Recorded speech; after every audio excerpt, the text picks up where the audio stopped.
여러분은 지금 글로벌 광주 방송 나우인 광주와 함께하고 계십니다. 자, 더불어민주당 이재명 후보가 제21대 대통령으로 당선됐습니다. 치열했던 선거전 끝에 유권자가 선택한 이재명 대통령에게 국민들은 어떤 국정 방향을 기대하고 있을까요? 관련해서 박형주 외교안보 칼럼니스트와 함께 짚어보도록 하겠습니다. Now, Lee Jae-myung, the candidate from the Democratic Party of Korea, has been elected and has officially become the 21st president of South Korea. After a fiercely contested election, what kind of national agenda are the people expecting from President Lee, whom the voters have chosen? So to explore this further, we'll be joined by Foreign Affairs and Security columnist Mr. Hyung-ju Park. 네, 안녕하세요, 칼럼니스트님. 네, 안녕하세요. 경주입니다. 네, 반갑습니다. 이번 6.3 대선 결과 정말 우리 정치사에서 특별한 의미를 갖는 것 같은데요. 우리 칼럼니스트님이 보시기에는 어떻습니까?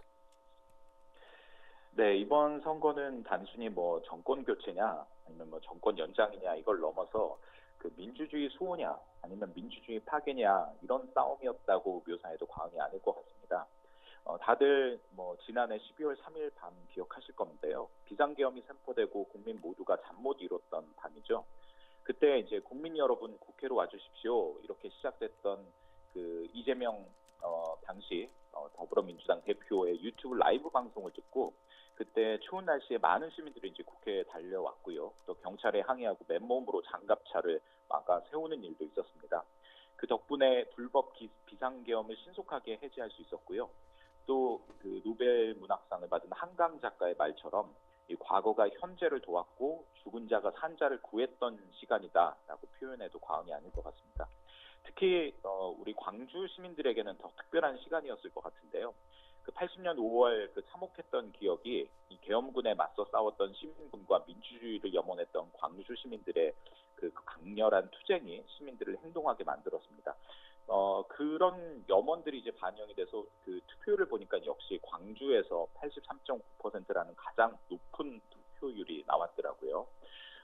전체 투표율은 79.4%, 그리고 이재명 대통령의 투표율은 49.42%, 압도적인 지지로 더불어민주당 이재명 후보가 당선이 된 겁니다. 개인적으로는 훗날에 우리 학생들이 배울 역사 교과서에 이번 지난 반년이 어떻게 실릴지가 궁금한데요. 계엄과 내란, 또 사실상 장기 집권을 노린 윤석열 전 대통령의 추미 쿠데타를 시민의 힘으로 또 빛의 혁명으로 평화롭게 막아낸 그 위대한 주권자의 승리로 기억되지 않을까 싶습니다. 그리고 대한민국 민주화의 역사를 한 단계 진전시킨 일대 사변이다, 사건이다라고 해도 과언이 아닐 것 같습니다. 네. So again, we are joined by Mr. Hyung-ju Park to talk about this new president having been elected. As for the significance, as we believe about this June 3rd presidential election result holds in the Korean political history, he just explained that this election wasn't simply a matter of regime change versus continuation, because it was actually a fight between protecting democracy and destroying it. Everyone will be remembering the night of December 3rd when the unlawful, unconstitutional declaration of martial law was happening, and it was obviously a sleepless night for the entire nation. When President-elect Lee Jae-myung began his YouTube live stream with fellow citizens, please come to the National Assembly on that very night, thousands braved the cold and rushed to the assembly and protested against the police and physically blocking armed vehicles with their bare hands. And thanks to these actions, the illegal martial law was swiftly lifted. And as also Han Gang, the Nobel Prize laureate, also mentioned, it was a moment when the past helped the present and the dead saved the living. And especially for the citizens of Gwangju, it was even more meaningful. And in such context, the Democratic Party framed this election as a choice between ending insurrection and preserving constitutional order, which is a call that resonated throughout the campaign. And as a result, the voter turnout of a total 79.4% was recorded, and a landslide support rate of 49.41% had supported Lee to be selected and elected as the president of the 21st.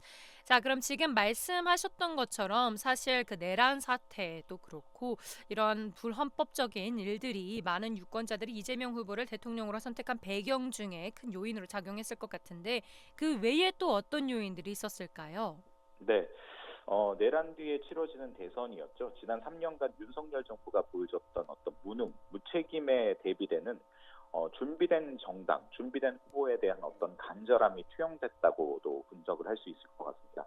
거기에 더해서 한국의 대통령이 되려면은 그 개인적인 인간의 어떤 서사, 내러티브도 굉장히 유권자들은 중요하게 생각하는데요. 그 한 시사 유튜브 프로그램 인터뷰에서 대통령 후보 이재명이 소년공 시절 이재명을 만난다면 어떤 말을 해주고 싶냐라는 그런 질문을 받았는데요. 이재명 후보가 꼭 안아주고 싶다라고 이야기를 했습니다. 이를 들은 한 시민이 그 AI 기술을 활용해서 소년공 시절 이재명을 지금의 이재명 후보가 안아주는 영상을 만들어서 큰 화제가 됐습니다. 이재명 그 대통령의 그 성장기를 잠깐 되짚어 본다면요. 학교 대신 공장에 가야 했던 가난한 소년공 출신이었죠. 공장 프레스기에 팔을 다쳐서 왼쪽 팔이 구분 장애를 얻기도 했고요. 하지만 공장에서 독학을 하면서 검정고시를 패스했고 이후 대학교에 합격해서 4년 만에 사법시험에 합격을 했습니다. 그리고 그 당시 변호사였던 노무현의 강의를 듣고 판검사가 아닌 변호사가 되기로 결심을 했다고 하죠. 제2의 고향이라고 할 수 있는 성남에서 인권 변호사 또 노동 변호사로 활약을 했습니다. 성남 의료원을 설립하기 위한 주민 조례 운동을 벌였습니다만 그 50여 초 만에 시의회에 의해서 해당 조례안이 폐기되는 걸 목격하고 내가 정치를 직접 해봐야 되겠다라고 결심을 했다고 합니다. 이후 성남시장, 경기도지사를 거쳐서 더불어민주당 국회의원 또 당대표 등으로 성장해온 인물입니다.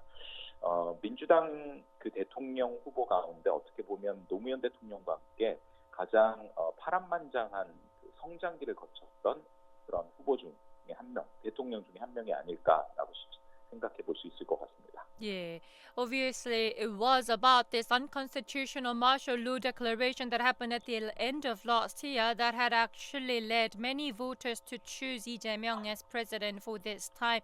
And again, it was just below 50% that the nation has chosen for Lee Jae-myung to be turned out as the elected president. And it was a post-insurrection election. And after witnessing 3 years of incompetence and irresponsibility under the Yoon administration, obviously there was also a strong public desire for a competent and prepared candidate. Additionally, we had just heard about Lee's personal story that had resonated deeply with the public. Because in a political YouTube interview, he was previously asked what would President candidate Lee would say to himself as a teenage factory worker, where Lee responded that I'd give him a big hug. And this was when we are talking about Lee being a poor boy who had to work in a factory instead of going to school. So he suffered a disability from a press machine accident, but he studied on his own and passed the GED and entered university and even passed the bar exam. He was inspired by then lawyer Roh Moo-hyun, who is also the former president, and he decided to become a lawyer for the people. And as a human rights and labor lawyer in Seongnam, he found to establish the Seongnam Medical Center, but he witnessed the ordinance being dismissed in under a minute by the city council when he decided to enter the politics field himself. So he later became mayor of Seongnam, governor of Gyeonggi province, and then a national assembly member and party leader, and now the elected president of the 21st in South Korea. 자, 그러면 이 이재명 대통령, 준비된 대통령이라는 수식어가 붙는데요. 우리 이재명 대통령의 정치 스타일과 리더십이 기존 대통령들과 어떤 차별점이 있다고 보십니까? 네, 그 2021년 그 유시민 작가가 한 언론 인터뷰에서 한 표현을 예로 들어서 좀 설명을 드리고 싶습니다. 이런 표현을 했는데요. 이재명은 발전 도상인이다라고 얘기를 했습니다. 그 과거 우리나라가 오랫동안 그 개발 도상국이었다라는 그런 표현을 하지 않았습니까? 그걸 빗댄 거라고 할 수 있는데요. 나라만 발전 도상국 나라가 있는 게 아니라 한 개인도 이렇게 계속 어려웠던 시기를 거쳐서 성장해가는 그런 그 인간의 형태가 있다. 그러면서 이재명은 그런 발전 도상인이다라고 이제 표현을 했습니다. 그러니까 그 이재명은 한 인간으로서 그리고 정치인으로서 볼 때 완성형은 아니라는 건데요. 그 미완성이라는 표현이 부정적 뉘앙스가 있는데 완성됐다는 게 또 꼭 좋은 건 아니라고 유시민 작가는 얘기를 했습니다. 그 우리가 완성형이라고 하면 대통령이 돼서 제대로 해줬으면 좋겠다고 해서 뽑은 인물이라고 정의한 이후에 노태우라든가 김영삼, 김대중, 문재인, 이명박, 박근혜 전 대통령이 이런 완성형 대통령이라는 건데요. 하지만 이런 대통령들과 달리 이재명 대통령은 대통령이 되고 나서 더 많은 경험을 쌓으면 지금보다 더 고량된 모습으로 갈 것이다. 이런 기대감들을 시민들과 유권자들이 가지고 있다라는 겁니다. 사실 이번 선거 유세 기간에 이재명 캠프가 발표한 취향 저격 공약 중에 하루 만에 철회한 공약이 하나 있습니다. 바로 암표 방지책이라는 그런 정책인데요. 공연이나 스포츠 티켓 암표 문제에 대한 대응책으로 선착순 예매 대신에 추첨제 도입을 제안했다가 이게 뜨거운 찬반 여론이 일자 발표 당일 현행 벌칙에 대한 상향 조정 등으로 공약을 수정해서 좀 이슈가 됐습니다. 그러니까 다시 말해서 이재명 후보는 사실 정책이라는 것은 완벽할 수가 없다. 국민 여론을 보면서 수정해가면서 공약을 조율하고 또 국민의 의견에 귀 기울이고 소통하면서 정책을 수정시켜 나가는 것이 바로 나의 정치 스타일이다라고 얘기를 했습니다. 그렇기 때문에 앞으로 5년 동안 국정을 운영하면서도 이렇게 완성형이라기보다는 어떠한 정책들을 내놓고 그것들에 대한 국민들의 여론을 수렴해가면서 수정하고 보완해가는 그런 정책 지향성을 가지고 국정을 하지 않을까 이런 분석들이 나오고 있습니다. Right. So when we evaluate President Lee Jae-myung's leadership style that is different from the past presidents, famous commentator Mr. Shimin Yu once said in a 2021 interview that Lee Jae-myung is a developing individual. This is comparing to how Korea has long been a developing country in the past, but this can not only apply to the countries but also individuals that can also be developing.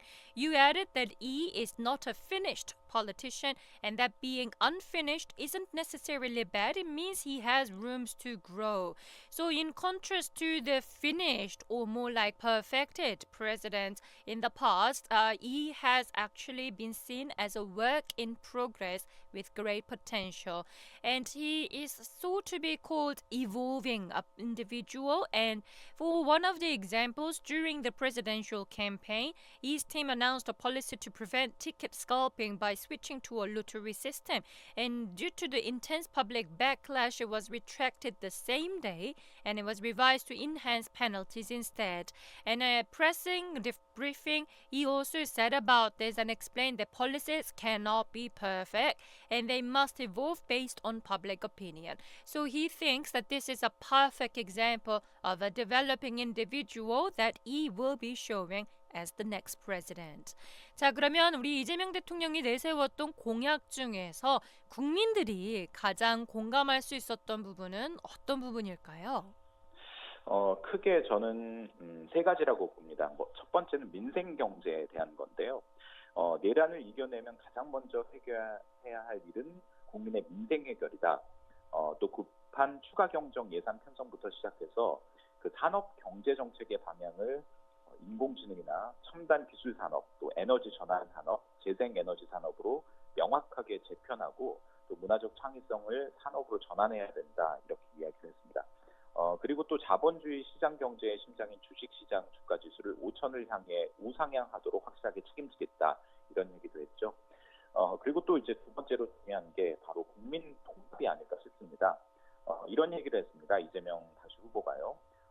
본인을 선택해주면 국민이 맡긴 권력과 시간을 불필요하게 낭비하지 않고 해야 할 일을 모든 역량과 권한을 다 투자하겠다.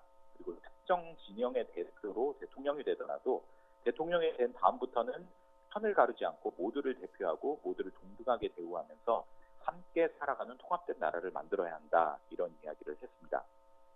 그리고 또 이런 공약뿐만 아니라 이재명 대통령이 행정가로 보여준 성과에 또 국민들이 큰 신뢰를 한 것 같습니다.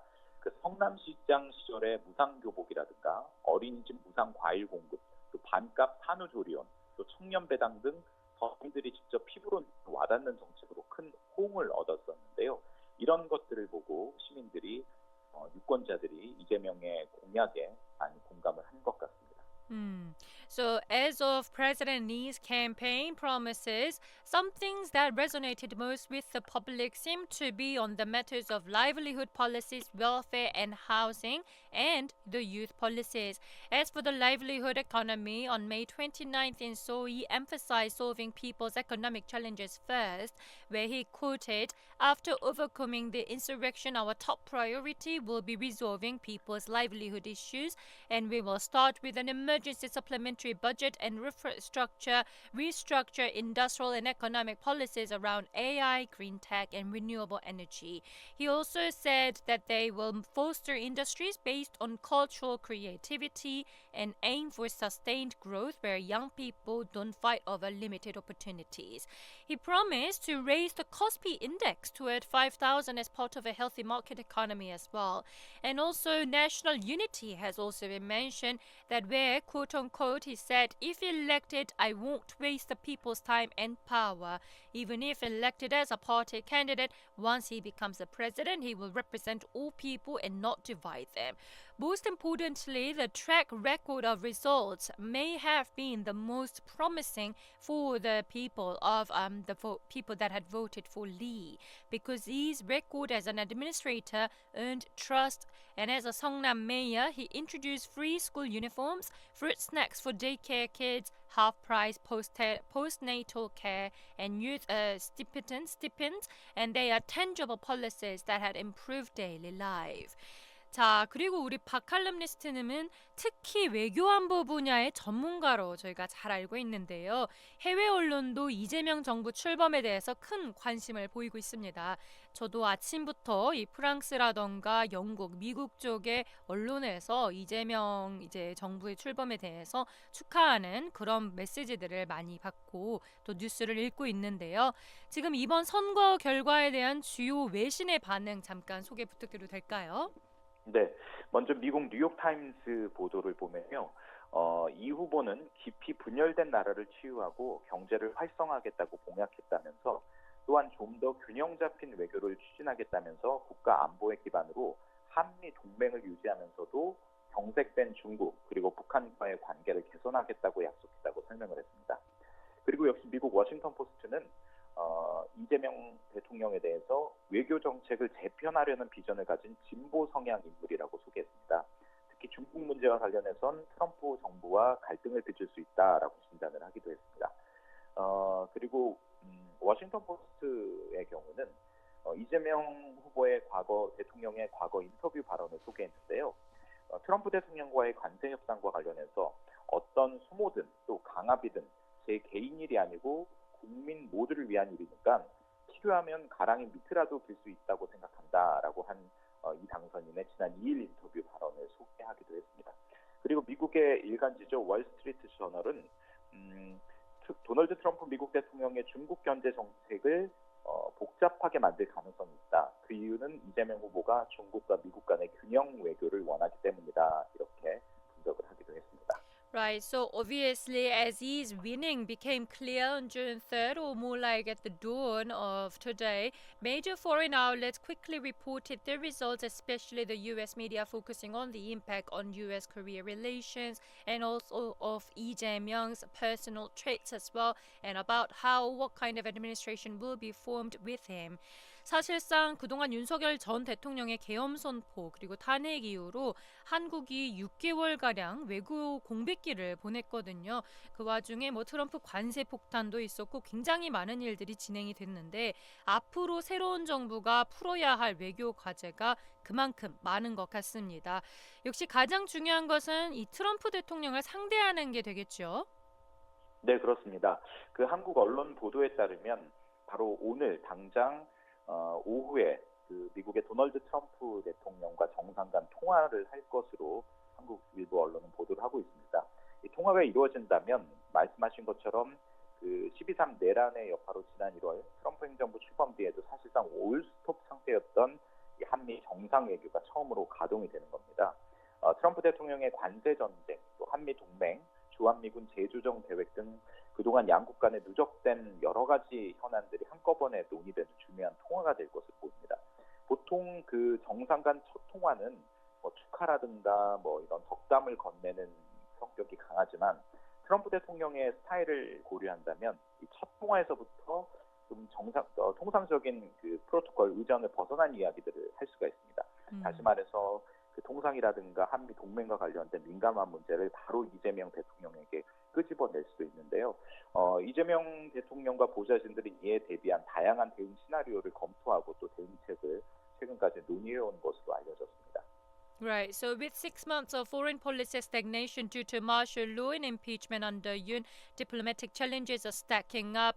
And Trump now is imagined to be Korea's top foreign policy priority. And Lee Jae-myung's key diplomatic principle is pragmatic diplomacy centered on national interests. So, while maintaining a strong U.S.-Korea alliance, we believe that he will be aiming to stabilize relations with surrounding countries like Japan, China, and Russia. And right in this very afternoon, it is expected that he will be holding a phone call with President Trump, where it is expected, judging from Trump's characteristics of how he deals with the foreign affairs issues, it is very likely that they will be jumping on to the very main concepts of everything that is becoming the core issues regarding U.S. and Korea relations. This is not only talking about the trade or the tariffs, and security issues are also emerging because recently rumors in Washington suggest a U.S. troop reduction in Korea as well, and this will also be seemingly a key issue for the new administration as well.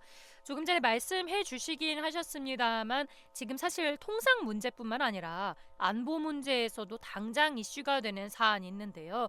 최근 이 워싱턴에서 주한미군 감축설 그리고 성격 변화 이야기들이 나오고 있습니다. 이 문제도 이제 새로운 정부가 다뤄야 할 사안이 되는 거겠죠?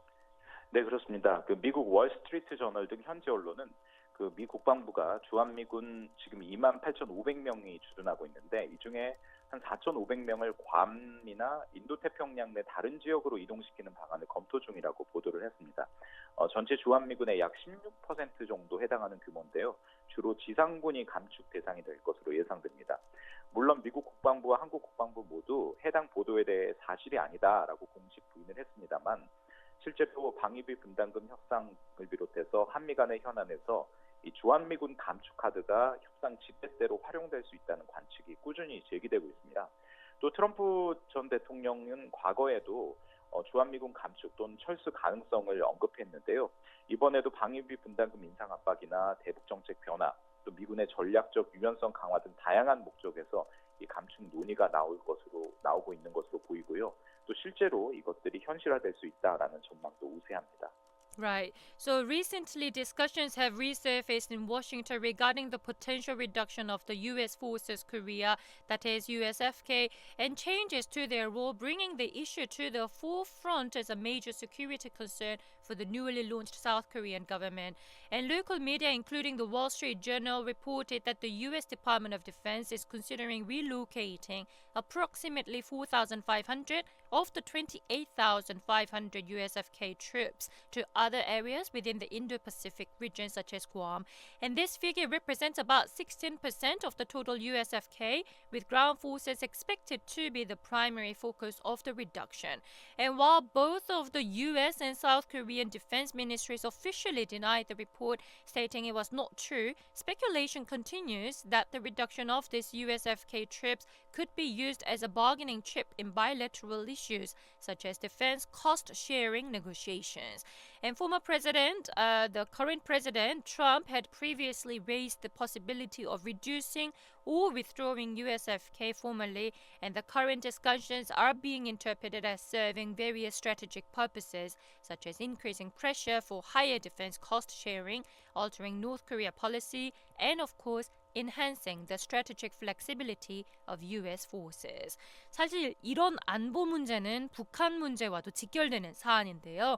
앞으로 이재명 정부의 대북 접근법은 어떻게 될까요? 크게 세 가지 키워드로 요약할 수 있습니다. 먼저 억지력과 대화 병행, 또 실용 외교, 또 한미 공조 이렇게 세 가지가 큰 축이라고 할 수 있습니다. 이재명 대통령은 그 확고한 국방력으로 대북 억지력을 행사하되 싸워서 이기는 것보다 싸울 필요가 없는 평화를 만드는 게 진정한 안보다라고 얘기를 했습니다. 다시 말해서 남북 간 대화와 소통이 필요하다라는 것을 강조한 건데요. 군사적 억지력은 분명히 유지해야 되겠지만 긴장 완화 그리고 평화 구축을 위한 남북 대화 재개에도 힘을 쏟겠다 이런 입장인 것으로 보입니다. 다만 그 현 시점에서 남북 정상회담은 매우 어렵다라면서 현실적인 한계를 인정하기도 했습니다. 남북 연락 채널 복원이나 9.19 군사합의 복원 등 군사적 긴장 완화와 신뢰 구축 조치를 추진하겠다고 밝혔는데요. 사실 북한 김정은 국방위원장이 8년 전 트럼프와 정상회담을 했었던 그런 시기와 지금 지정학적인 여건들이 상당히 다르기 때문에 과연 그때 트럼프와 김정은의 정상회담 그리고 거기에서 한국 정부의 역할이 이어졌던 과거처럼 그런 모습들이 재현될지 그래서 한반도에 실질적인 변화가 일어날지는 좀 더 지켜봐야 될 것 같습니다. 네, 이렇게 새로운 정부가 출범하면서 오늘 박형주 외교안보 칼럼니스트와 다양한 이야기 나눠봤는데요. 지금까지 다양한 부분에서 말씀 나눠주셔서 정말 감사합니다. 네, 고맙습니다.